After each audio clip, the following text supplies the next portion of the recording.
जी आज आप लोगों के लिए बना रहे हैं आप लोगों की रिक्वेस्ट पर गार्लिक चीज़ ब्रेड। जो ब्रेड का डो बनाना है हमें उसके लिए चाहिए प्लेन फ्लाई यानी कि मैदा, चीनी that's sugar, dry active yeast आपको चाहिए यानी कि खमीर जो होता है ये पैकेट्स में आपको मिल जाता है, सॉल्ट यानी कि नमक, दूध आपको चाहिए होगा आटा गूंदने के लिए, और ये नीम गर्म होना चाहिए यानी कि लूक वार्म होगा। जिसकी हमने फिलिंग करनी उसके लिए आपको चाहिए यहाँ पे मोज़रेला चीज़, ये आपको आसानी से पैकेट्स में भी मिल जाती है।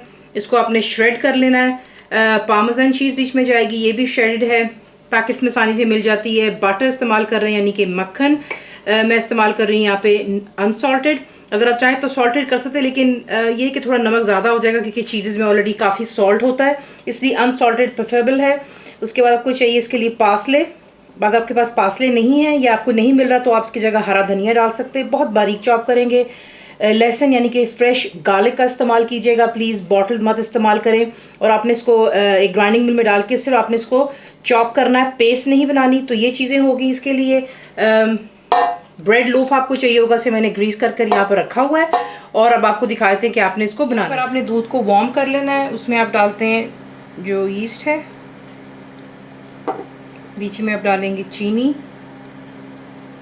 इसको हल्का सा स्टर कर लेते हैं और आप इसको छोड़ देंगे 10 से 15 मिनट दे दें। वैसे आजकल गर्मी है, जल्दी इंशाल्लाह राइज हो जाता है, सिर्फ दूध आपका लूकवार्म होना चाहिए। इसको छोड़ देते हैं जब तक कि आप देखेंगे कि इस पर एक झाग सी बन जाती है, फ्रॉथी हो जाता है, और फिर आपको नेक्स्ट दिखाते हैं। देख सकते हैं कितना ये माशाल्लाह फोमी सा हो गया हुआ है। पहले बिल्कुल आप देखे थे कि दाने दाने थे, ये तैयार हो चुका है। अब आप क्या करेंगे, जो मैदा है उसमें आप डालेंगे जो कि नमक है। हाथों से पहले इसको मिक्स कर लेते हैं ताकि नमक इक्वली जो है हमारे आटे की डो में मिक्सअप हो जाए। और यहाँ पे ला करके अब आप ऐड करेंगे, देख लें, ठीक है। चमचा ले लेते हैं ज़रा, पहले इसको थोड़ा सा मिक्स कर लेते हैं।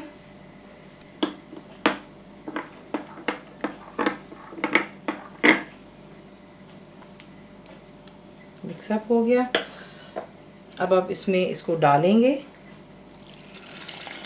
तमाम को, और एक आटे की शक्ल में इसको लेके आएंगे, अच्छी तरह तमाम चीज़ों को मिक्स। आपका जो डो है ये बहुत स्टिकी होगा, प्लीज़ इस पर आपने परेशान नहीं होना कि अभी बहुत स्टिकी हो गया है। वर्किंग सरफेस में कर लें, या बेशक अगर आपके पास बड़ा बोल है जिस तरह मैं इस्तेमाल कर रही हूँ, उसमें आप इसको यूँ डालते हैं एक्स्ट्रा खुश्के को, और यहाँ से आप इसको उठाएँगे और इस तरफ को रखेंगे और तमाम को अपनी फिंगर्स के ऊपर से पहले उतार लीजिएगा, और उसके बाद आपने इसको इसमें मिक्स करना है। ये देखें, आपके देखते देखते जो है ये दोबारा जो है परफेक्ट उसमें टेक्सचर में आ जाता है। इस तरीके से आपने जो है खुश्का लगाना नीचे, और उसके बाद आपने इसको यूँ, ये इसका जो होता है पुश और पुल का होता है आटा गूंदने का तरीका। और जब तक कि ये बिल्कुल स्मूथ हो जाएगा आपने इसको तकरीबन 5 से 7 मिनट दे दें। इस तरीके से आपने इसको गूंद लेना है। ये देखें, अगर आपको लगे कि ये आपके हाथ पर अभी भी चिपक रहा है तो प्लीज़ थोड़ा थोड़ा करके आप ऐड करेंगे मैदा यानी कि प्लेन फ्लावर। अगर आपने ज़्यादा इकट्ठे डाल दिया तो फिर इसकी जो कंसिस्टेंसी है, जो क्वांटिटी है इसकी ब्रेड बनाने के लिए, उसमें इसका मतलब है कि मैदा ज़्यादा हो रहा है, फिर वो आपका वो सॉफ्ट और फ्लफ़ी ब्रेड नहीं बनेगा। इसलिए बहुत ही कम जैसे आपने डस्ट करते हैं, जिस तरह यूँ आप डस्ट कर रहे हैं, इस तरीके से आपने मैदे का इस्तेमाल करना है। और आप इसको सिर्फ 5 से 7 मिनट के लिए गूंद लेंगे जब तक ये बिल्कुल सॉफ्ट हो जाए। परफेक्टली स्मूथ हो चुका हुआ ये, ठीक है। उसके बाद आप क्या करेंगे, एक अलहदा बोल लेंगे थोड़े उससे ज़रा थोड़े साइज़ का, ताकि कि उसमें हम इसको रख सकें।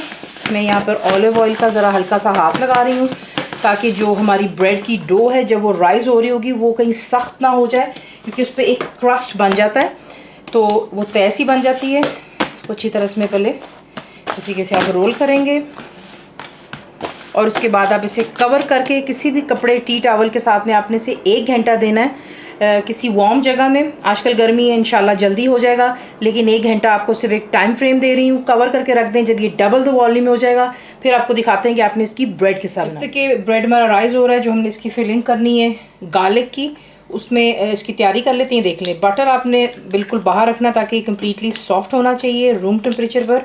तो ये हो गया। इसमें आप डालेंगे जो कि आपका फ्रेश गार्लिक है, इसको मिक्स करते हैं बीच में।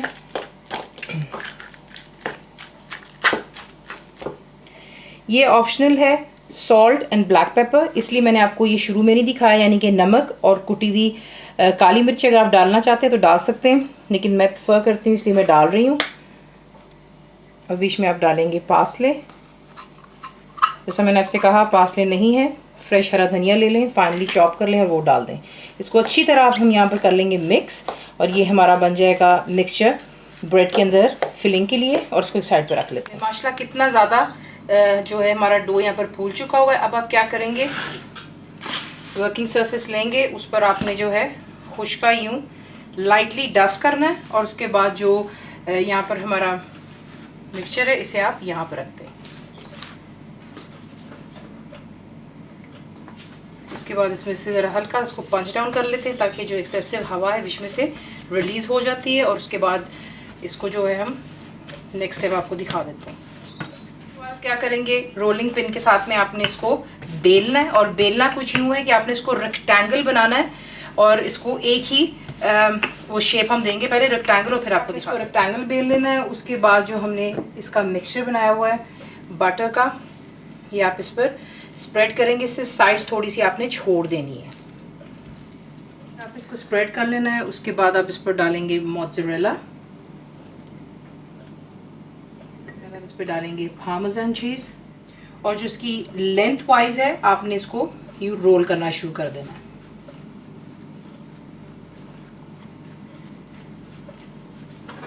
इसी तरीके से आप इसको रोल करते हैं। आप इसको रोल कर लेते हैं, शेप ज़रा सही कर लेंगे, एंड्स को आप थोड़ा सा जो इसका साइड यहाँ पर मुंह खुला हुआ है इसको हल्का सा यूँ दबा लेते हैं।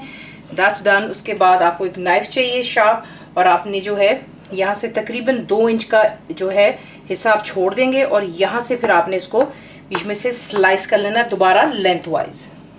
बीच में से आप इसको काट लेते हैं। उसके बाद हम इसकी यहाँ पे बनाएंगे एक प्लेट। यहाँ से आप उठाएंगे, यहाँ पर लेकर आएंगे, ठीक है। दूसरा आप यहाँ से उठाएंगे, इस तरफ को लेकर आएंगे, और आखिरी बिट यहाँ से उठाएंगे, यहाँ लेके आएंगे, और जो इसकी एज है उसको आप प्रेस करेंगे, पिंच कर लें, और नीचे को फोल्ड कर लेंगे। इसी तरह जो ये वाली साइड है यहाँ से भी आप इसको नीचे को यूँ फोल्ड करेंगे, और फिर जो है इसको हम टिन में डाल करके, जो ग्रीस टिन है उसमें आप इसको इस तरीके से रख देते हैं। ये देखें, ठीक है।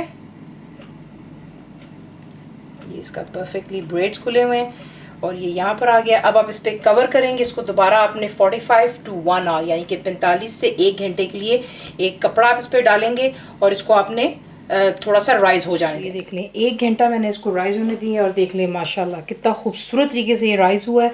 अब आपने क्या करना है, अवन जो है मैंने 20 मिनट्स पहले प्री हीट कर लिया हुआ है 350 फ़ारेनहाइट 180 सेंटीग्रेड गैस मार्क 4 पर, और आपको चाहिए होगा ऑलिव ऑयल, और आप इसको हल्का सा बहुत हल्के हाथों से आपने इसको ब्रश करना है, क्योंकि अगर इस पर हार्ड हाथ लगाएंगे तो ये कि जो ये राइज हुआ है ये डिफ्लेट हो सकता है, तो ये हमने नहीं करना। हल्का सा इसको ब्रश करेंगे ताकि इस पर खूबसूरत सा गोल्डन कलर आ जाएगा। अब हम इसे बेक करेंगे फॉर 35 to 45 मिनट्स यानी कि 35 से 45 मिनट, और फिर आपको इसका रिजल्ट देख लें। माशाल्लाह कितने खूबसूरत तरीके से जो है हमारी जो है ब्रेड कम्प्लीटली बेक हो चुकी है। इसे थोड़ा सा बीच में 5-10 मिनट स्टैंड होने दें, और फिर इसको निकाल करके आपको काट कर भी दिखाएंगे इंशाल्लाह। डिश आपको स्लाइस भी काट करके दिखा दिया है। माशाल्लाह ये अंदर से बहुत सॉफ्ट बनती है, चीज़ गुई है, ऊपर से क्रिस्प है। फुल रिटन रेसिपी के लिए आप जाएंगे मेरी वेबसाइट पे which is cooked with faiza.net पर। ज़रूर बनाइए। तो आपको कैसा लगा दुआ में याद रखें। Thank you for watching the video.